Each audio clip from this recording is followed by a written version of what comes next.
En fait, c'est pratiquement toutes des nouvelles pièces, enfin presque.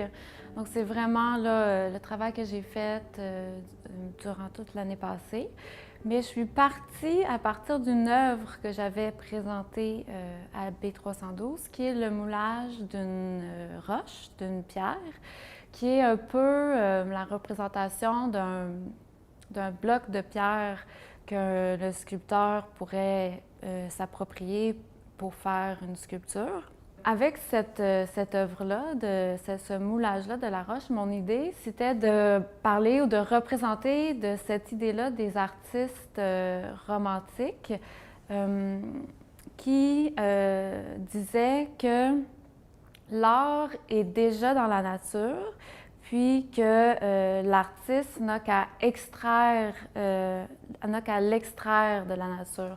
Alors j'ai présenté cette pierre-là brute, qui n'est pas encore travaillée, qui n'a pas encore été appropriée par un artiste, mais on peut s'imaginer qu'il y aurait possiblement une œuvre d'art intrinsèque dans cette pièce-là, puis qu'il suffirait de l'en dégager. Sauf qu'en présentant seulement la roche, mais c'est comme si je laissais une partie du travail au regardeur, au spectateur, de s'imaginer qu'est-ce que ça pourrait être éventuellement cette œuvre-là. Donc, c'est des questions avec l'exposition autour, que j'ai cherché à exprimer autour de l'idée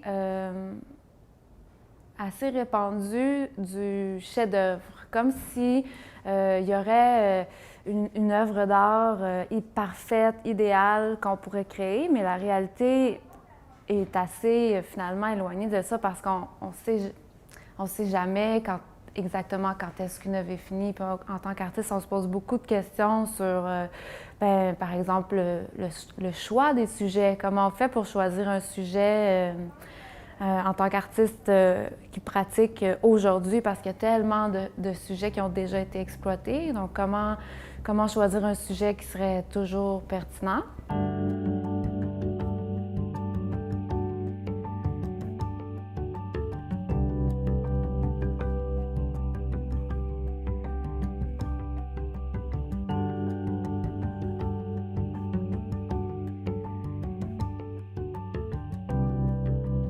J'ai fait un cégep en art, puis ensuite j'ai fait mon bac en beaux-arts à l'Université Concordia de 2005 à 2009. Puis c'était vraiment un bac un peu, un programme à la carte, c'était le programme Studio Arts, puis j'ai un peu touché à tout, j'ai vraiment expérimenté durant cette période-là. Ensuite, j'ai fait ma maîtrise en arts visuels à l'UQAM. Puis durant cette période-là, je me suis surtout intéressée à la sculpture, puis particulièrement au moulage. Puis depuis que j'ai terminé l'école en décembre 2011, même avant ça, j'avais déjà commencé là, à exposer dans des expositions de groupe à Montréal. Puis là, depuis 2 ans, j'ai travaillé dans mon atelier. Puis j'ai fait une exposition en 2012 à la galerie B312. C'était ma première exposition individuelle. D'ailleurs, l'exposition que je présente aujourd'hui à la Maison de la Culture, c'est un petit peu la suite logique de cette première exposition solo-là.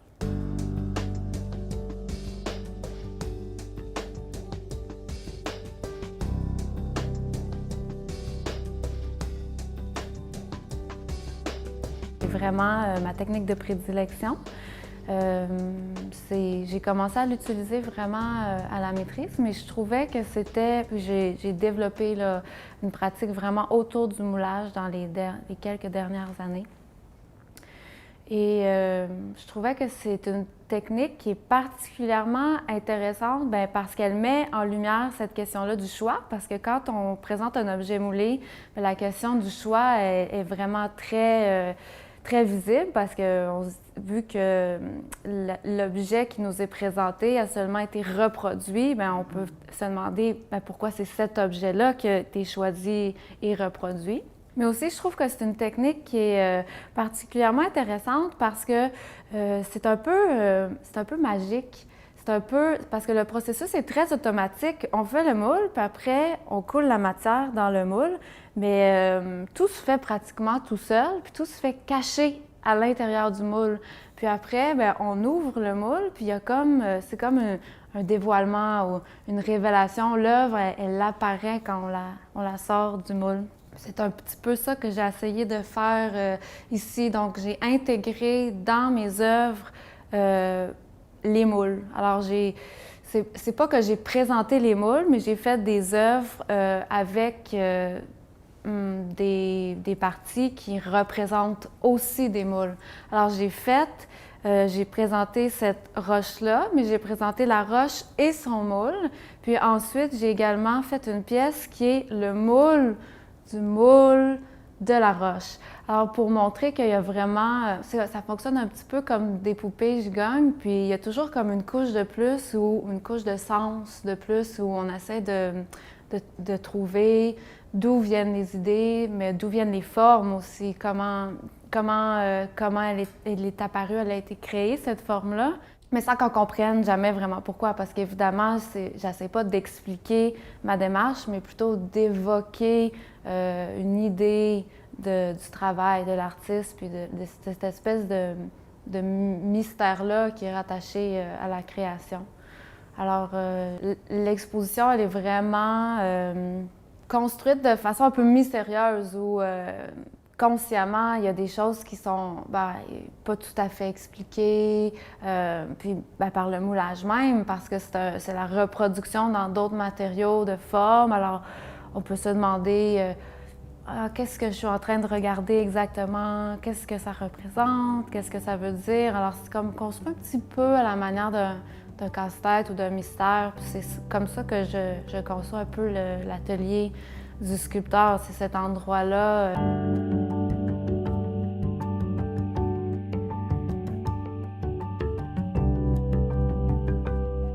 À partir de mon expérience personnelle, des fois, je ne sais pas exactement d'où viennent mes idées, ni pourquoi je fais des œuvres, mais ça se fait presque tout seul, comme avec le moulage.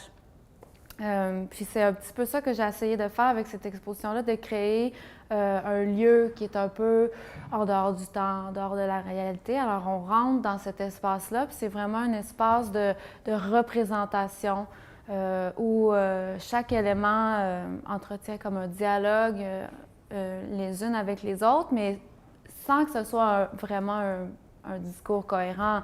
C'est plus comme des évocations. Puis même les œuvres elles-mêmes, elles sont blanches. Alors c'est vraiment plus comme des idées d'objets, des idées de formes, presque un peu à la manière des ombres projetées dans la caverne.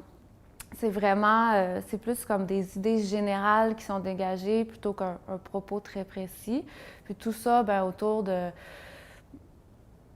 la création, mais aussi autour du médium même de la sculpture, qui est le médium que moi je pratique vraiment principalement. Puis je me pose des questions sur le médium lui-même. Alors j'ai essayé en même temps de faire comme un genre de répertoire.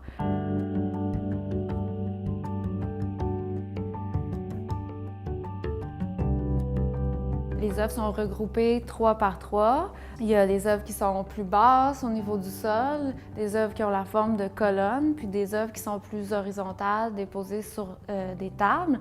Alors, il y a différentes sortes de socles pour mes œuvres, des plus basses, des plus hautes, des plus larges, des plus étroites.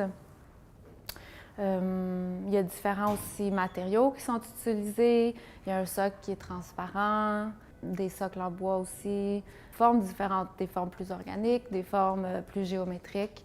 Alors c'est un petit peu comme ça aussi, comme dans l'atelier où on garde des exemples de nos expérimentations, puis à partir de ça, on se construit comme un répertoire dans lequel on va toujours repiger en tant qu'artiste. C'est comme ça qu'on reconnaît notre démarche puis notre signature aussi.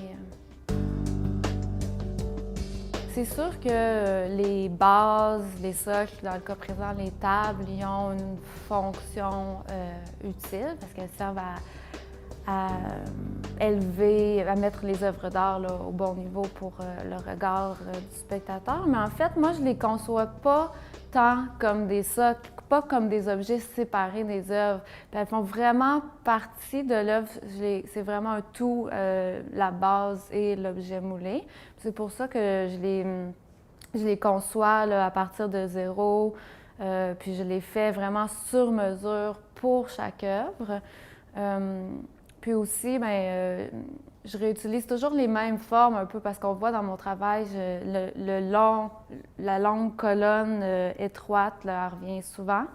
Je trouve que, c'est ça. D'une part, ils font partie là, d'un répertoire de formes, mais aussi, c'est que, disons, dans les années 80, en sculpture, il y a comme un gros rejet du socle, puis aussi, non, même avant ça, là, dans les années 60, où est-ce que là, c'était considéré que la sculpture, il fallait la présenter directement sur le sol pour qu'elle ait un rapport plus direct avec l'espace puis le spectateur, mais qui sont des idées que moi, je garde aussi parce que je considère que mes œuvres sont vraiment là, conçues en fonction là, d'interpeller très directement là, le spectateur puis la place qu'elles occupent là, dans l'espace de la galerie. Mais en même temps, d'utiliser un socle, mais justement, chaque œuvre devient comme ça très autonome parce qu'elle elle est comme le socle lui définit un espace qui est propre à chaque œuvre.